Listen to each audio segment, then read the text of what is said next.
하나님의 말씀 보도록 하겠습니다. 하나님의 말씀은 신약 성경 에베소서 1장 1절에서 14절입니다. 신약 성경 제가 가진 성경으로 310페이지입니다.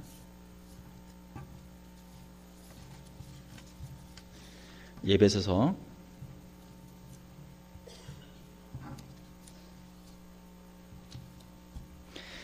1장 1절에서 14절까지 저와 여러분이 한 절씩 교독하도록 하겠습니다. 하나님의 뜻으로 말미암아 그리스도 예수의 사도된 바울은 에베소에 있는 성도들과 그리스도 예수 안에 있는 신실한 자들에게 편지하노니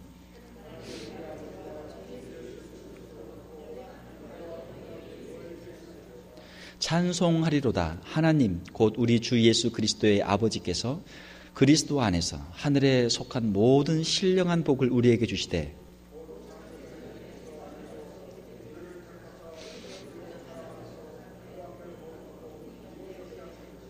그 기쁘신 뜻대로 우리를 예정하사 예수 그리스도로 말미암아 자기의 아들들이 되게 하셨으니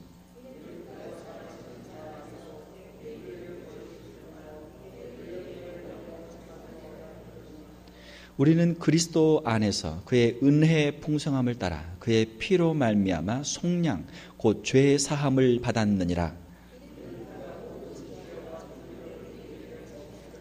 그 뜻의 비밀을 우리에게 알리신 것이요 그의 기뻐하심을 따라 그리스도 안에서 때가 찬 경륜을 위하여 예정하신 것이니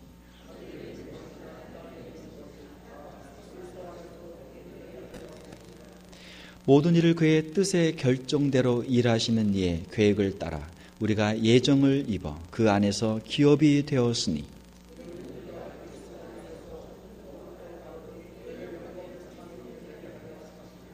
그 안에서 너희도 진리의 말씀 곧 너희의 구원의 복음을 듣고 그 안에서 또한 믿어 약속의 성령으로 인치심을 받았으니 이는 우리 기업의 보증이 되사 그 얻으신 것을 속량하시고 그의 영광을 찬송하게 하려 하심이라. 아멘. 오늘 본문 말씀 에베소서 1장 1절에 14절 말씀을 가지고 에베소 교회라는 제목으로 말씀을 전하도록 하겠습니다. 저희가 이제 신년이 되어서 지난 한 석 달 가까이 교회란 무엇인가라는 큰 주제를 가지고 주일날에도 말씀을 전했고 또 우리 금요일 날에도 성경에 나오는 여러 교회들의 모습들을 우리가 살펴보고 있습니다. 오늘은 에베소 교회에 대해서 한번 살펴보도록 하겠습니다. 이 에베소라고 하는 지역은 어디입니까? 에베소. 성지순례를 가시면 에베소를 꼭 가죠. 에베소가 어디에 있습니까? 터키에 있죠. 지금이 터키에 있습니다. 옛날에 그 소아시아 지역이고 지금으로는 터키예요. 자, 이 에베소는 소아시아 그 터키의 서쪽 해안에 있는 항구 도시입니다. 여러분도 혹시 성경에 그 뒤에 지도가 있으면 한번 보세요. 에베소가 어디 있는지. 이 에베소는 그 당시 문화와 교통과 국제 무역의 중심지였고, 에베소의 그 당시의 인구가 약 한 25만 명이 되었다고 합니다. 그래서 그 소아시아에서는 가장 인구가 많고 가장 유명하고 부유한 도시가 바로 이 에베소였습니다. 소아시아에서 중심지로 역할을 감당했던 것이죠. 그리고 이 에베소에서는 유명한 것이 있었는데 그것은 바로 아테미 신전이 있었습니다. 이 아테미 신전은 세계 7대 불가사의 중에 하나로 손꼽히는 것이죠. 당시 고대 세계에서 가장 큰 건축물이었습니다. 지금 현재 로마에 있는 바티칸에 있는 로마 성 베드로 성당의 2.3배가 되는 그 아테미 신전이 있었고 그 신전의 크기는 100m 곱하기 54m 100m 곱하기 54m의 신전이 있었습니다. 그리고 거기에는 100개가 넘는 기둥들이 있었고 그리고 그 기둥의 높이는 17m였다고 합니다. 어마어마하죠. 그리고 그 앞에는 큰 광장이 있어서 5만 명이 들어갈 수 있는 그 신전 뜰이 있었다고 그래요. 그러니까 그 당시 고대에 가장 큰 신전이 있었고 가장 유명한 신전이 있었던 것이죠. 사도행전을 보게 되면 사도 바울이 복음을 전할 때 그 아테미 신전 그 신상 때문에 핍박하는 그 내용들이 나오죠. 자, 오늘 이 에베소에 이 사도 바울이 이제 편지를 보내고 있는데, 사도 바울이 2차 전도 여행을 할 때 사도행전 18장에 보게 되면은 에베소 교회가 설립이 됩니다. 그러니까 에베소 교회를 사도 바울이 개척한 거예요. 2차 전도 여행 당시에. 그리고 다시 3차 전도 여행 당시에 사도행전 19장에 보게 되면은 사도 바울이 거기를 다시 방문해서 거기에서 오랫동안 약 한 3년 동안 복음을 전했습니다. 사도 바울의 1차, 2차, 3차 그리고 4차 전도 여행이 있는데 1차 전도 여행에서 주로 사역했던 지역은 갈라디아 지역이에요. 한번 따라서 봅시다. 갈라디아. 지난번에 갈라디아서 할 때 우리 공부했었죠. 2차 사역을 할 때 주 활동을 했던 곳은 고린도예요. 지난번에 고린도 교회에 대해서 할 때 우리가 이야기했었죠. 따라서 한번 해보세요. 고린도. 2차가 고린도예요. 3차는 예배소예요. 3차 사역의 중심지는 예배소예요. 3차 사역 가운데 3년 기간 동안 예배소에 있었단 말이에요. 한번 따라서 해봅시다. 예배소. 그리고 마지막 네 번째 사도 바울의 선교 여행의 목적지는 로마였고, 로마가 제 중심지였죠. 지난번 우리 로마서 할 때 다뤘죠. 한번 따라서 해봅시다. 로마. 그래서 우리가 사도 바울의 그 선교 여행의 중심지를 우리가 1차, 2차, 3차, 4차 할 때 갈라디아, 고린도, 예배소, 로마 하면은 딱 정리가 돼요. 물론 그 중간중간에 거쳐가는 지역들이 있지만 주 센터가 그 지역들이었던 것이죠. 자, 예배소는 사도 바울에게도 참 사랑을 많이 받은 그러한 도시예요. 왜냐하면 사도 바울이 그 선교 여행 가운데 그렇게 오랫동안 한 곳에 머물러서 복음을 전했던 곳은 이 예배소밖에 없단 말이에요. 물론 이제 나중에 로마에서 더 오래 있었지만, 왜냐하면 소아시아에서 그만큼 예배소가 가지고 있는 이 중요한 사람이 많고 또 중요한 도시이기 때문에 거기에 이제 선교를 위한 전초 기지를 삼고, 예배소가 복음화되면 소아시아가 복음화된다라는 생각을 가지고 복음을 열심히 전했던 것이죠. 자, 이렇게 해서 사도 바울이 3차 전도 여행 당시에 예배소에서 사역을 열심히 했고, 3차 전도 여행을 이제 마치고 다른 지역을 돌아서 예루살렘으로 갔다가 구제한 것을 갖다 주고 이제 로마로 가기 위해서 가는 마지막 3차 그 전도 여행의 그 귀한 시에 예배소를 가고 싶은데 예배소에 갈 시간이 없는 거예요. 그래서 어떻게 합니까? 밀레도에서 바로 옆에 있거든요. 밀레도를 지나가면서 예배소에 사람들을 보내서 장로들을 불러서 밀레도에서 같이 예배소의 그 장로님들을 같이 껴안고 같이 울면서 기도하면서 예배소 교회를 부탁하는 그 장면이 사도행전에 나오고 있는 것이죠. 왜냐하면 이제 예배소 교회를 그렇게 사랑하는데 이제는 앞으로 다시 볼 기회가 없으니까 이제 예루살렘에 가게 되면은 죄수가 되고 로마로 가게 되고 로마에서도 감옥에 갇혀야 되고 하니까 예배소 교회 성도들, 특별히 장로들을 불러서 같이 이제 작별의 인사를 나누는 모습이 사도행전에 기록이 되어 있습니다. 자, 그렇게 하고 예배소 교회를 누구에게 맡겼습니까? 예배소 교회를 디모데에게 맡겼습니다. 그래서 디모데전서 1장 3절에 보게 되면 디모데가 예배소 교회에서 목회를 한 것을 보게 됩니다. 사도 바울에게 제자들이 많이 있었는데 사도 바울의 제자들 중에서 가장 뛰어난 제자, 가장 중요한 제자인 디모데에게 이 예배소 교회 목회를 맡겼던 것이죠. 자, 그리고 이제 요한계시록 1장 11절에 보게 되면은 후에 사도 요한이 예배소 교회에서 목회를 하다가 거기서 이제 귀향을 가게 돼서 예배소 그 바로 앞에 반모섬이 있거든요. 나중에 성지순례를 가게 되면 이제 거기 반모섬에도 가게 될 거예요. 예배소 바로 앞에 있는 섬 반모섬에 귀향 가서 7교회, 소아시아 7교회의 편지를 쓰게 되는데 가장 먼저 등장하는 교회가 어디예요? 예배소 교회. 에서, 버두, 사, 빌라 7교회잖아요. 예배소 교회가 제일 먼저 나오잖아요.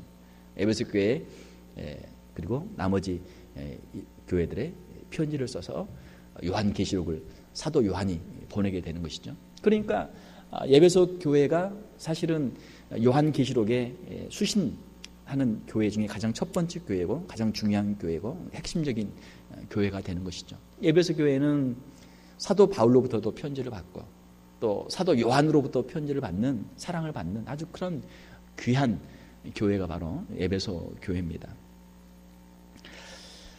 이 에베소를 그러면 언제 썼는가? 에베소를 쓴 배경을 보게 되면 AD 62년 사이에 사도 바울이 로마의 감옥에 있는 중에 로마의 감옥에 있으면서 여러 교회들에게 편지를 썼습니다. 로마의 1차 투옥이 되어 있는 가운데 4개의 편지를 썼는데 이것을 우리가 옥중서신이다 그래요. 뭡니까? 에베소서, 빌립보서, 골로새서, 그 다음에 빌레몬서, 이 4개를 우리가 옥중서신이라고 그래요. 사도 바울이 옥에서 쓴 편지죠. 이렇게 해서 이 에베소서는 옥중서신에 속하게 되는 것입니다. 사도 바울이 감옥에서 편지를 쓰니까 사도 바울이 이 편지를 가지고 갈 수 없잖아요. 그래서 이 편지를 누구에게 보냅니까? 에베소서 6장 21절 22절 누구 손에 보냅니까? 로마서는 누구 손에 들려보냈어요? 베베. 로마서 16장 1절에 베베가 나오잖아요. 베베 손에 들려보냈고 에베소서는 누구 손에 들려보냈어요? 마지막에 나오잖아요. 6장 21절 22절에 따라서 해봅시다. 두기고라는 사람 손에 이 옥에서 편지를 써서 에베소까지 가지고 가도록 그렇게 인편으로 보낸 것이죠. 수신자는 당연히 에베소 교회 그리고 그 에베소 교회 인근에 있는 또 여러 교회들에 이 에베소서를 보낸 것입니다. 에베소서의 여러 가지 에베소서는 1장, 2장, 3장, 4장, 5장, 6장 아주 짧은 장이지만 여기는 그 신학적인 여러 내용들이 아주 간략간략하게 잘 정리가 되어 있습니다.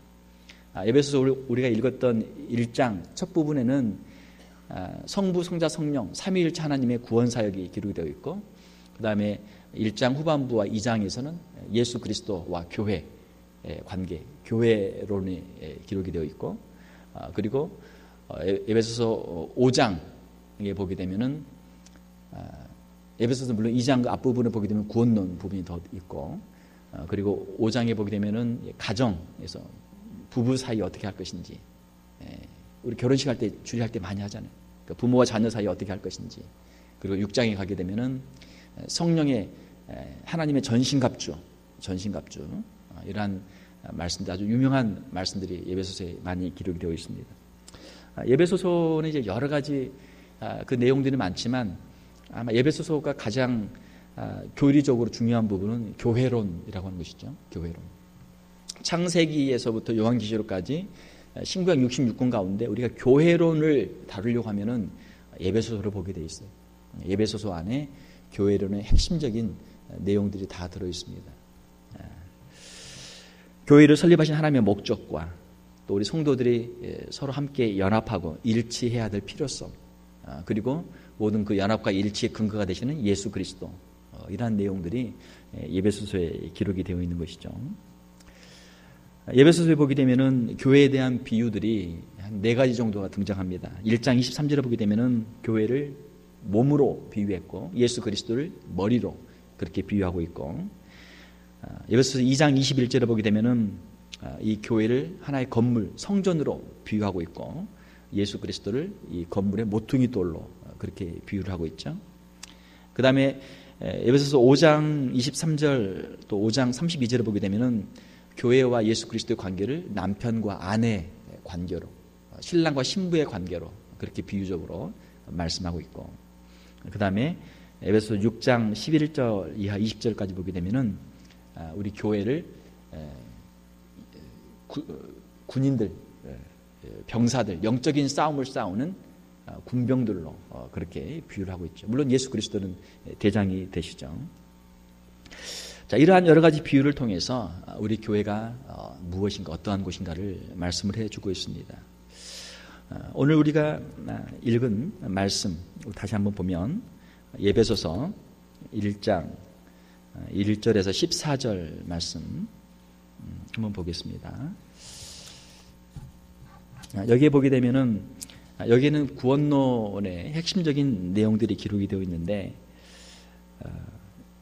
1장 3절에서부터 6절까지는 하나님께서 우리의 구원을 위해서 무엇을 하셨는가 하는 것이죠. 하나님께서 무엇을 하셨습니까?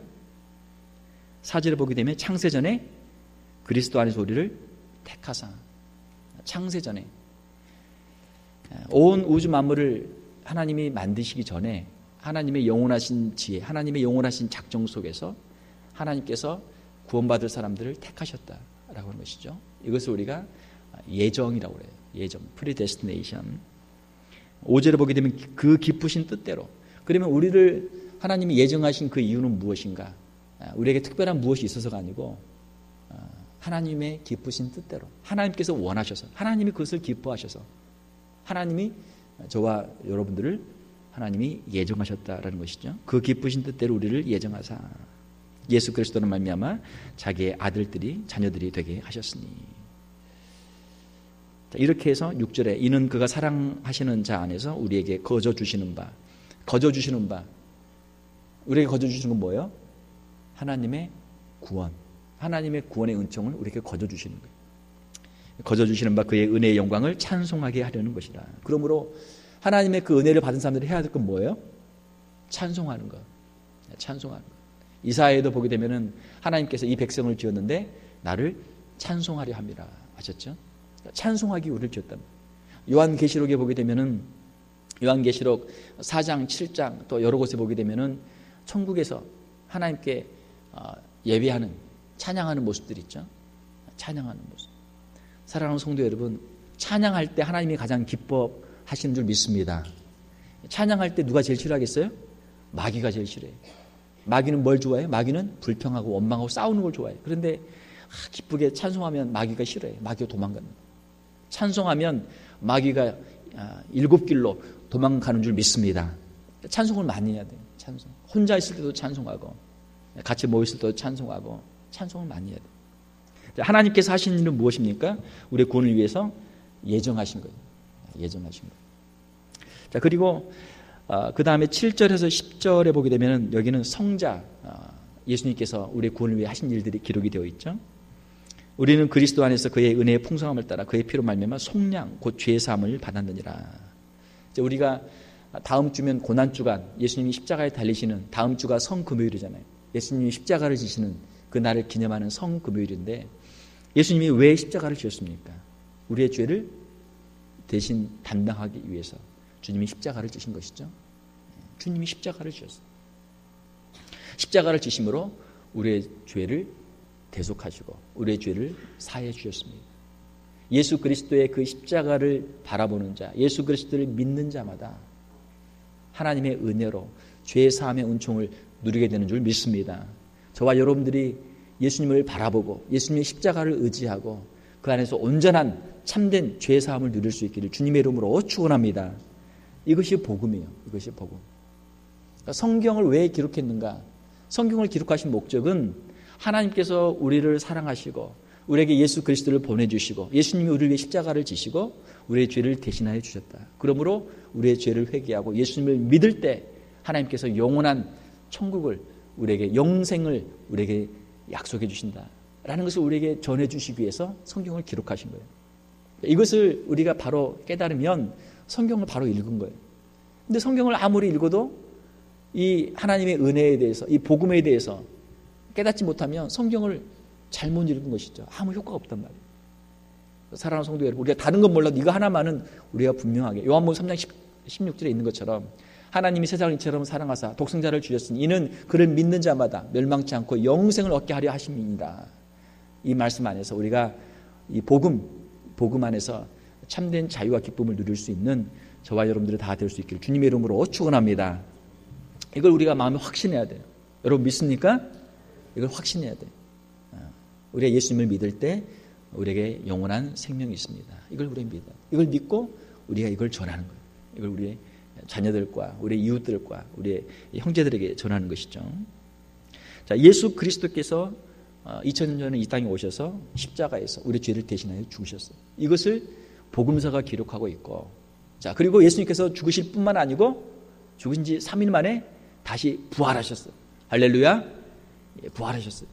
예수님이 죽으시고 그냥 끝나면은 모든 사람이 죽으니까 제자들이 슬퍼하고 제자들이 도망가는 것으로 끝나죠.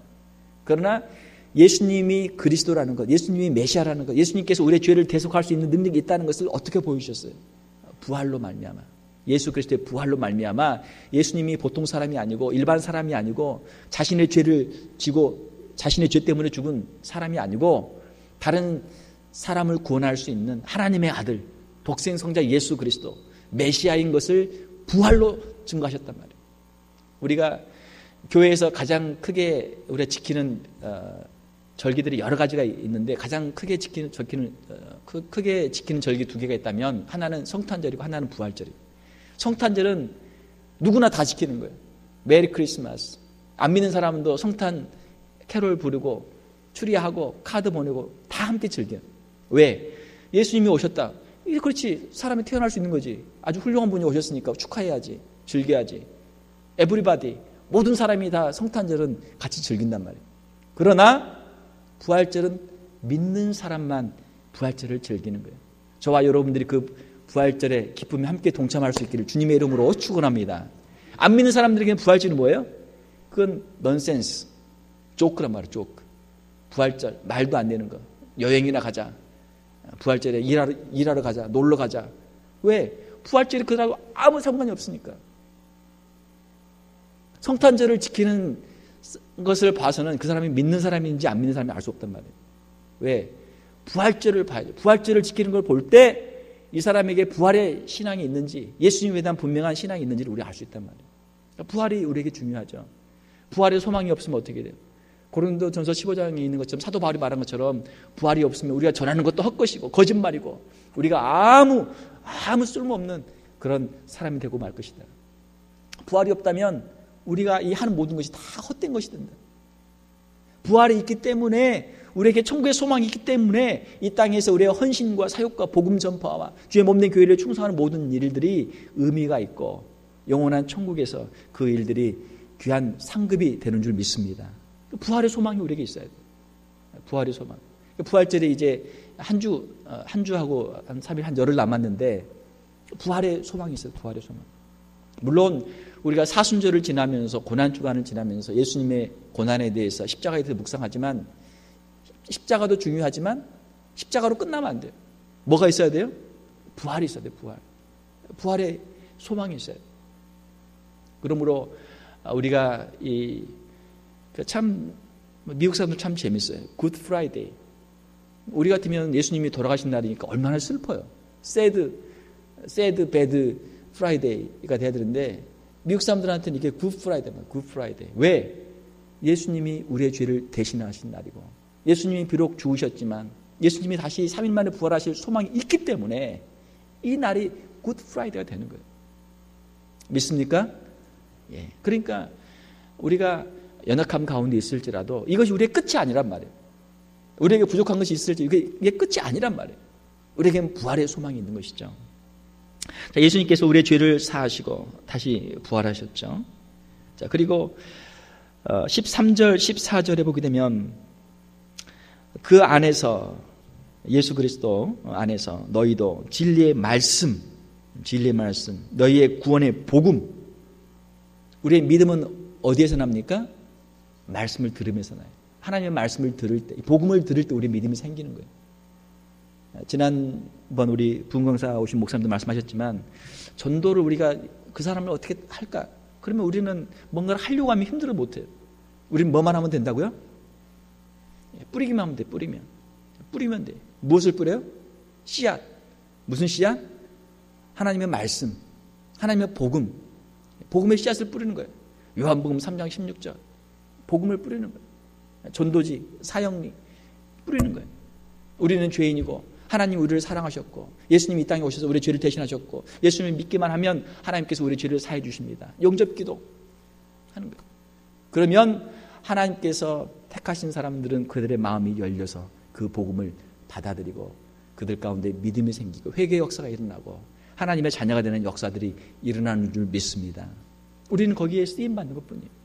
사도 바울도 위대한 사도, 삼층전에 갔다 오고 하나님의 놀라운 계시를 받고 은사들이 많고 정말 위대한 사도였습니다. 그러나 사도 바울이 복음을 전할 때마다 거기에 복음을 받아들이는 사람도 있었고 핍박하는 사람들도 있었어요.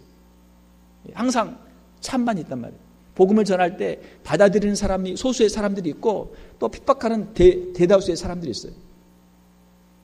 사랑하는 성도 여러분, 우리는 연약하지만 하나님의 말씀은 힘이 있는 줄 믿습니다. 우리는 연약하지만 하나님의 말씀은 힘이 있어요. 우리는 그냥 뿌리면 돼. 그냥 전하면 그 말씀이 살아 역사하게 되는 줄 믿습니다. 자, 그게 복음의 능력이란 말이에요. 말씀의 능력이란 말이에요.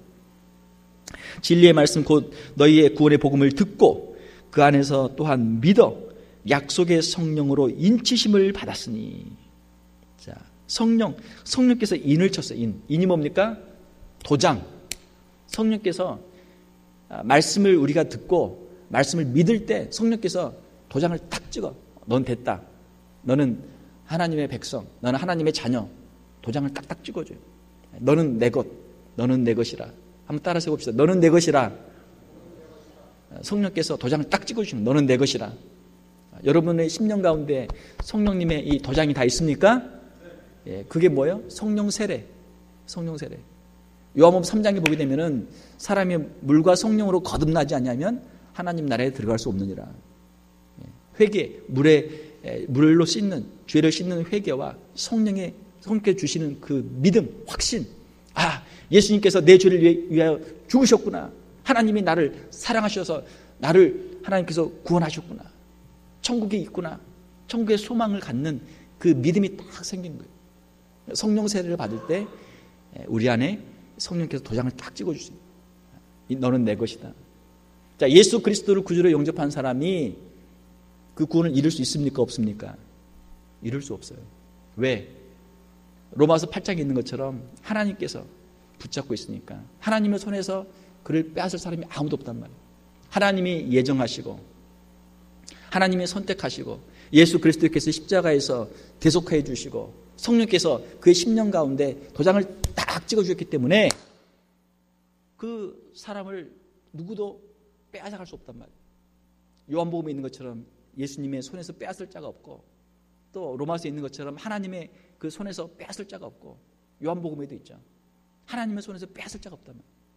하나님이 선택하셨어요. 우리가 하나님을 붙잡은 게 아니고 하나님께서 우리를 선택하셔서 하나님 우리를 애정하셔서 우리를 부르신 거예요. 부르시고 우리의 마음을 열어주시고 우리가 예수님을 믿게 해주시고 성령께서 우리의 마음속에서 역사하시도록 하나님이 하신 것이죠.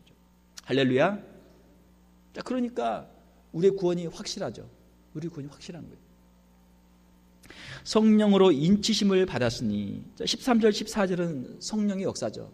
성부 하나님이 예정하시고 성자 예수님께서 우리의 죄를 대속하시고 성령 하나님께서 우리 가운데 말씀을 들을 때 우리 안에 믿음을 주시고 성령으로 인을 치시고 그리고 14절 보게 되면 이는 우리 기업의 보증이 되사 그 얻으신 것을 속량하시고 그의 영광을 찬송하게 하려 하심이라.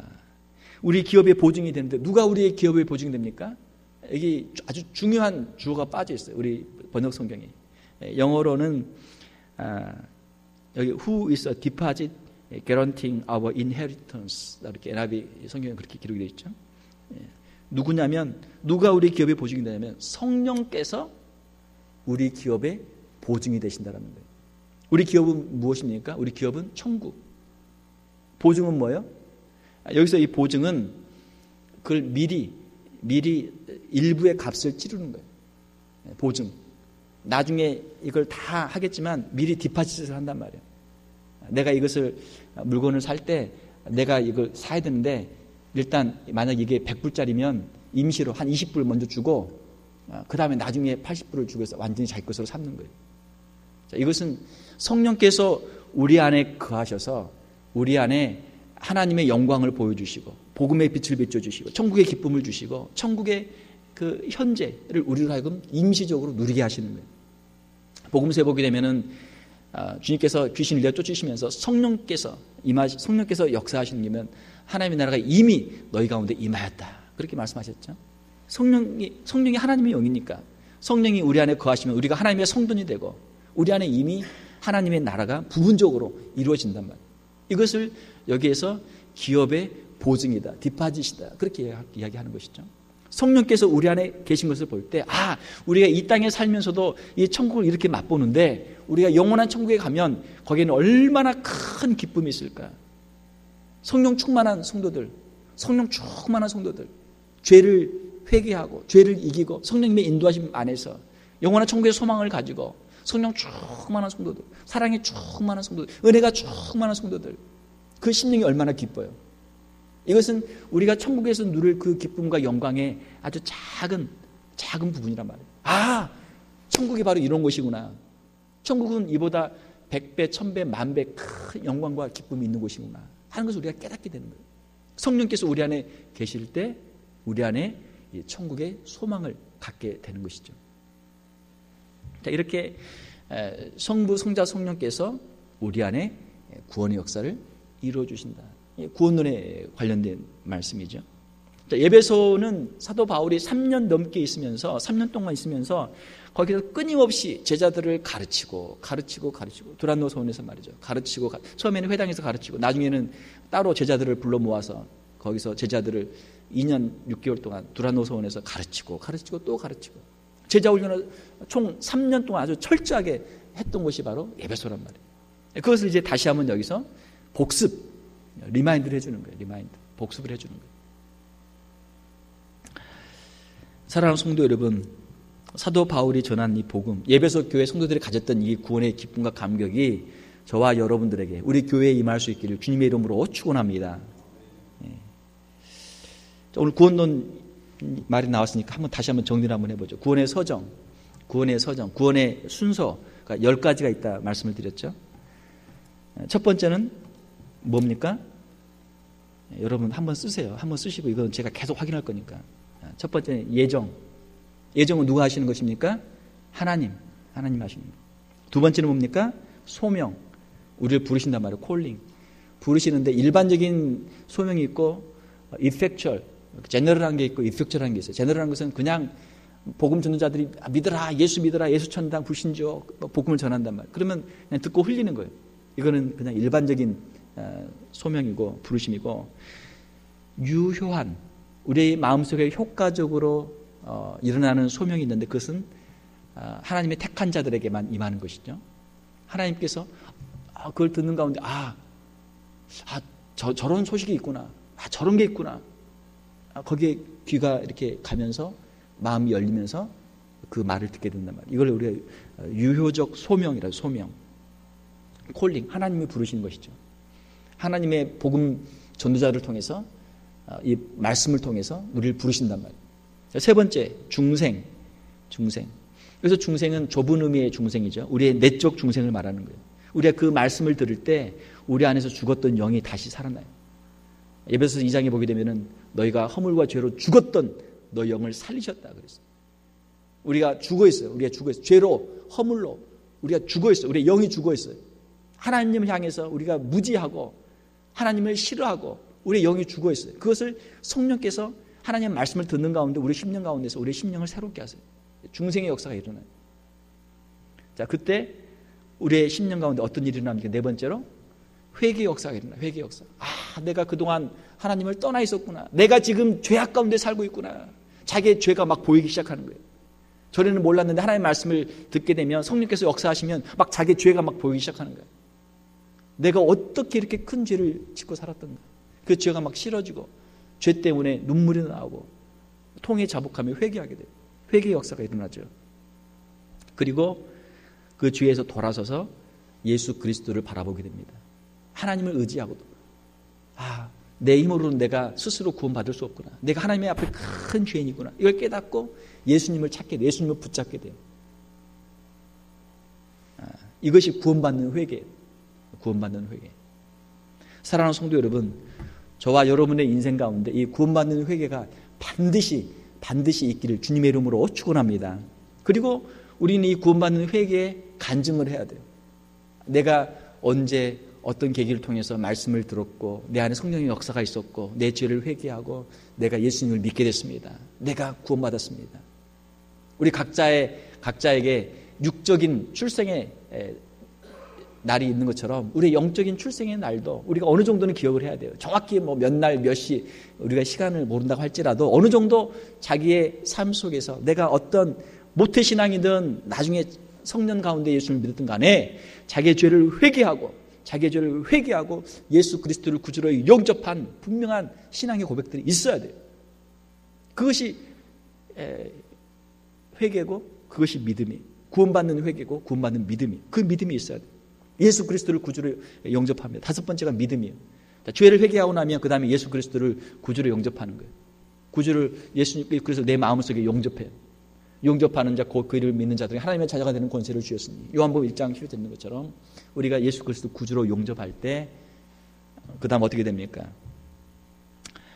먼저 그 다음 여섯 번째 단계는 칭의, 믿음으로 의롭다함을 받게 돼요. 네가 예수님을 믿으니까, 너를 보면은 너는 죄인이지만 예수님을 믿으니까, 믿는다는 건 뭐예요? 믿는다는 건 예수님과 함께 연합하는 거예요. 예수님과 하나가 되는 거예요. 예수님한테 우리의 모든 걸 맡기는 거예요. 예수님께 모든 걸 의탁하는, 우리 모든 죄를 맡기는 거예요. 트레이드하는 거예요. 트레이드. 우리의 죄를 예수님께 드리고 예수님의 의를 우리가 받는 거예요. 그러면 우리가 의인이 돼요. 칭의. 그 다음에 일곱 번째로 양자가 돼요. 양자. sonship을 갖게 돼요. adoption. 우리가 하나님의 자녀가 돼요. 요한복음 1장 12절에 있는 것처럼 이 소명과 중생과 회개와 믿음과 칭의와 양자, 2번에서 7번까지는 거의 동시적으로 일어나요. 그러나 그걸 자세하게 성경에서 여러 가지의 것으로 묘사를 했기 때문에 이렇게 나눠져 있는 거예요.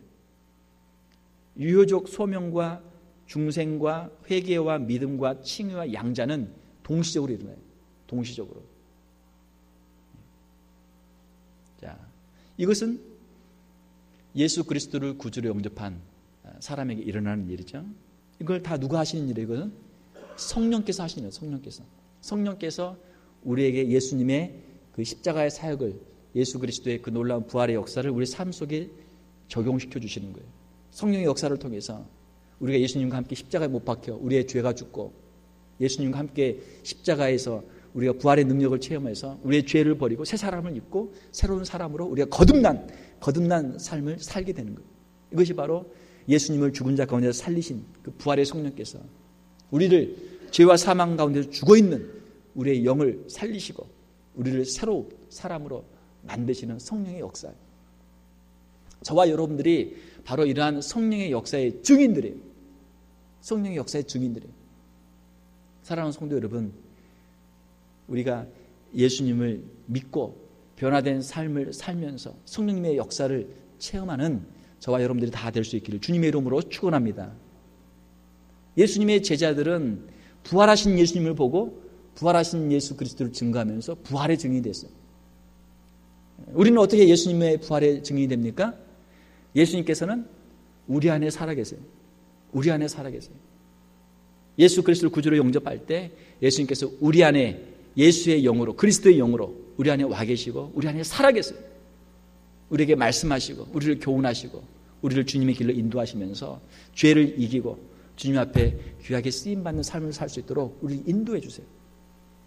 그 삶을 살면서 우리가 예수님을 증거하는 거예요. 예수님이 내 안에 계십니다. 예수님 때문에 내가 이렇게 변화되었습니다. 우리의 변화된 삶을 증거하는 것이 예수 그리스도의 부활을 증거하는 것이란 말이죠. 자, 그리고 그 구원의 서정 가운데 여덟 번째는 무엇입니까? 여덟 번째는 성화. 거룩하게 되는 거예요. 거룩하게 변화되는 거예요. 성화. 예수님을 더 닮아가는 것이죠. 예수님을 더 닮아가요. 우리가 칭의를 받은 것은 법정적인 칭의예요. 법정적인 칭의지 우리가 삶이 완전히 의로운 사람으로 변화되었다는 건 아니에요. 우리는 성화의 과정을 통해서 계속해서 우리는 부족하지만 예수님을 닮아가는 것이죠. 자, 이 성화의 과정 속에서 우리가 구원받은 후에, 예수님을 믿고 난 후에 죄를 지을 수 있습니까? 없습니까? 죄를 지을 수 있어요. 우리가 연약하기 때문에 죄를 지을 수 있단 말이에요. 그러면 안 되는데 우리가 실수하고 우리가 넘어질 수 있어요. 죄를 지을 수 있어요.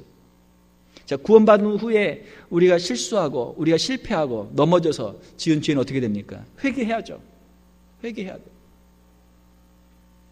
요한일서 1장 8절 9절에 있는 것처럼 우리가 우리 죄를 자백하면 저는 미쁘시고 의로우사 우리 모든 죄를 사하시며 우리를 모든 불에서 깨끗게 하실 것이요. 우리가 회개하면 우리의 죄를 사해 주신단 말이에요. 믿습니까? 예. 회개하면 돼요.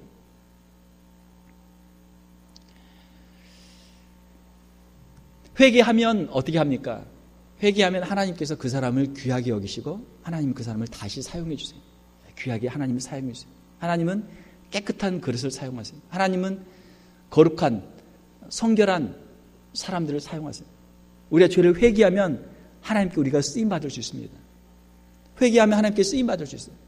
그러나 구원받고 난 다음에 죄를 짓고도 회개하지 않으면 어떻게 됩니까? 회개하지 않으면 점점 하나님의 은혜도 잊어버리고 성령도 소멸하고 하나님께 쓰임받을 수 없단 말이에요. 우리 마음이 하나님께로부터 점점 멀어져요. 은혜에서 점점 멀어져. 죄로 가려져서. 그 사람은 어떻게 됩니까? 하나님이 일을 할 수가 없어요. 하나님이 일을 할 수 없어요. 다시 세상으로 돌아가는 거예요. 다시 세상으로. 세상의 욕심으로 다시 돌아가요. 그렇게 살다가 마지막 죽기 전에 그가 택한 자이면 마지막 죽기 전에라도 어느 시점에 언젠가는 반드시 다시 회개하고 그가 돌아오게 돼요. 죽기 전에는 돌아오게 돼요. 그래서 그 사람이 구원을 받습니다. 하나님이 택한 자이면. 회개를 하지 않고 남은 평생 동안 세상에 죄를 짓고 죄를 먹고 마시며 살다가 마지막 순간에 잘못한 것 회개하고 천국 가는 거예요. 부끄러운 구원을 받는 것이죠. 그러면 만약에 예수님을 믿었다고 하고 죄를 짓고 회개하지 않고 계속 죄를 짓고 끝까지 회개하지 않고 죽으면 어떻게 됩니까? 그 사람은 구원받은 사람 아니에요. 착각이에요. 착각. 자기가 예수님을 믿었다고 하는 것도 거짓 믿음이고 자기가 회개했다고 하는 것도 거짓 회개예요. 진정한 회개를 하고 진정한 믿음을 가진 사람은 그렇게 살다가 그렇게 죽을 수가 없는 거예요. 하나님의 은혜가 얼마나 큰데 그 천국의 영광을 보았는데 그걸 잃어버릴 수가 없단 말이에요. 하나님이 주신 그 영광의 빛을 본 사람은 반드시 그 빛으로 다시 돌아오게 돼 있어요. 세상의 것들이 주는 잠시의 쾌락은 있지만 하나님이 우리에게 주시는 그 영원한 행복과 기쁨과는 비교할 수 없으니까 거기에 만족할 수 없단 말이에요. 거기에 만족할 수 없단 말이에요. 그러나 하나님께로 돌아오지 않고 그 세상으로 향해 나가서 거기서 그냥 그대로 살다가 죽은 사람은 뭐예요? 아직 하나님의 그 영광의 비추심을 맛보지 못한 사람이에요. 진정한 하나님의 구원의 능력을 체험하지 못한 사람이에요. 진정한 회개를 하지 못한 사람이에요. 진정으로 예수 그리스도를 구주로 영접하고 성령의 인치심을 맛보지 못한 사람이란 말이에요.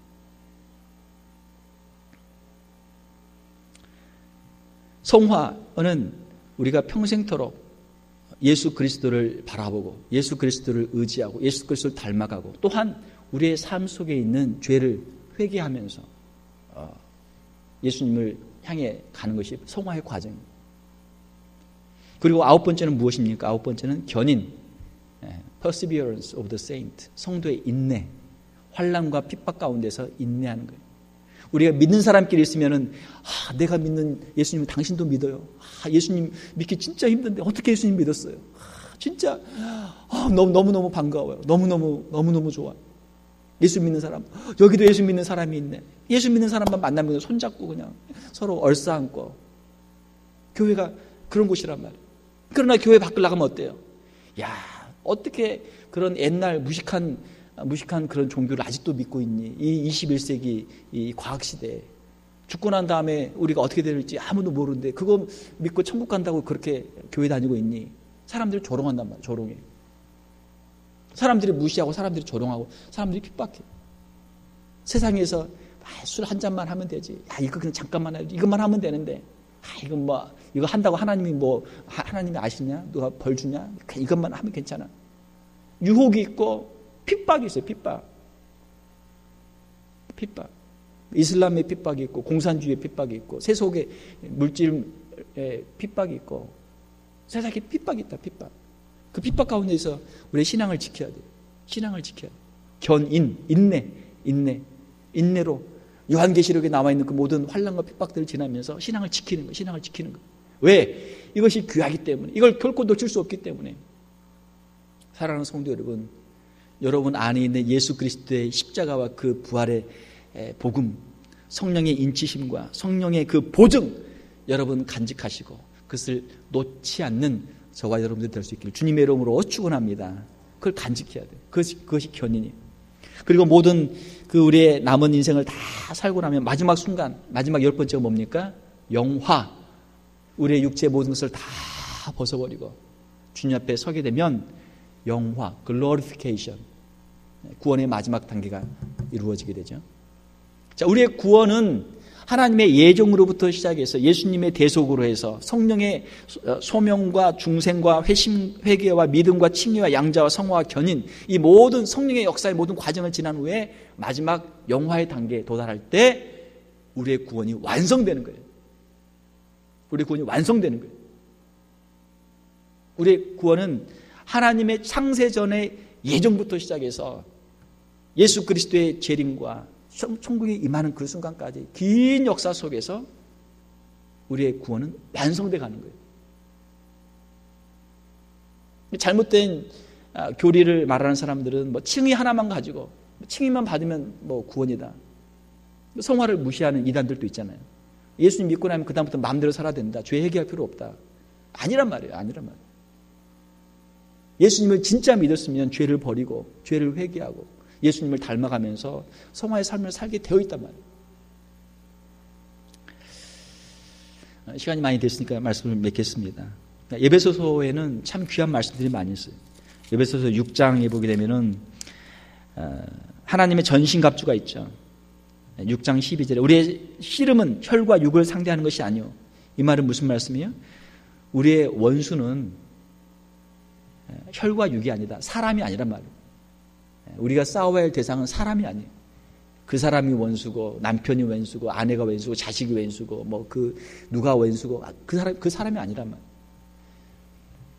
우리의 씨름은 악한 영들, 영적인 싸움이에요. 이 영적인 싸움에서 어떻게 승리할 것인가? 서서 진리의 띠를 띠고 의의 흉배, 호심경을 붙이고 평안의 복음이 준비한 신을 신고 믿음의 방패를 가지고 구원의 투구를 쓰고 성령과 하나님의 말씀을 가지고 기도와 간구를 항상 성령 안에서 기도할 때 하나님께서 이 영적인 싸움에서 승리하도록 도와주실 줄 믿습니다. 영적인 싸움에서 승리해야 된다. 이렇게 할 때 우리가 온전한 이 성화의 길을 우리가 잘 감당해 나갈 수 있는 것이죠. 사랑하는 성도 여러분, 예배소 교회 사도 바울이 주신 이 말씀 참 귀한 말씀이에요. 제가 전에 어떤 나이 많으신 사모님이 한 분 계셨는데 이분이 나이 드시고 내가 뭐 할까 하다 그래도 하나님의 말씀이 귀하지 하나님의 말씀을 왜 암송해야 되겠다 해서 예배소서를 1장부터 6장까지 다 외우신 거예요. 그 암송을 보여주시더라고요. 다 외워서. 그리고 그거 다 외우고 나니까 심심하니까 이번엔 영어로 한번 외워야 되겠다. 또 영어로도 다 외우신 거예요. 또. 예배소서 1장부터 6장까지 그걸 다 외우신 거예요. 그걸 암송하시는 거예요. 언제 우리 교회에서 암송대회 한번 해야 될 것 같아요. 하나님의 말씀의 능력이 있습니다. 믿습니까? 하나님의 말씀의 능력이 있어요. 하나님의 말씀을 우리 마음속에 새기고 또 말씀을 우리 자녀들에게 주고 말씀을 우리 이웃들에게 주면 그 말씀이 살아 역사합니다. 말씀을 의지해서 믿음으로 승리하는 저와 여러분들 다 될 수 있기를 주님의 이름으로 축원합니다. 기도하겠습니다. 하나님 아버지, 이 시간 예배소서를 통해서 우리의 구원이 하나님의 예정과 예수 그리스도의 십자가의 대속과 성령의 인치심과 보증함으로 이루어지는 것을 우리가 함께 살펴보았습니다. 하나님, 우리가 무엇이 간데 죄와 사망의 권세 가운데 있던 우리를 하나님 사랑하여 주시고 하나님의 은혜로 구원하여 주시는지 그 은혜를 우리가 늘 깊이 묵상하게 도와주시고 그 은혜 가운데서 늘 찬송하며 하나님 앞에서 기쁨으로 믿음으로 우리의 남은 인생을 승리하는 사랑하는 성도들 다 되게 하여 주시옵소서. 우리 안에 은혜가 충만하게 도와주시고 성령이 충만하게 도와주시고 찬송이 충만하게 도와주시고 항상 기쁨으로 하나님께 영광 돌리며 우리 주위에 있는 많은 영혼들에게 주의 복음을 증거하며 하나님의 역사들을 이루어드릴 수 있는 귀한 성도들 다 되게 하여 주시옵소서. 거룩하신 우리 주 예수님 이름으로 기도하옵나이다. 아멘.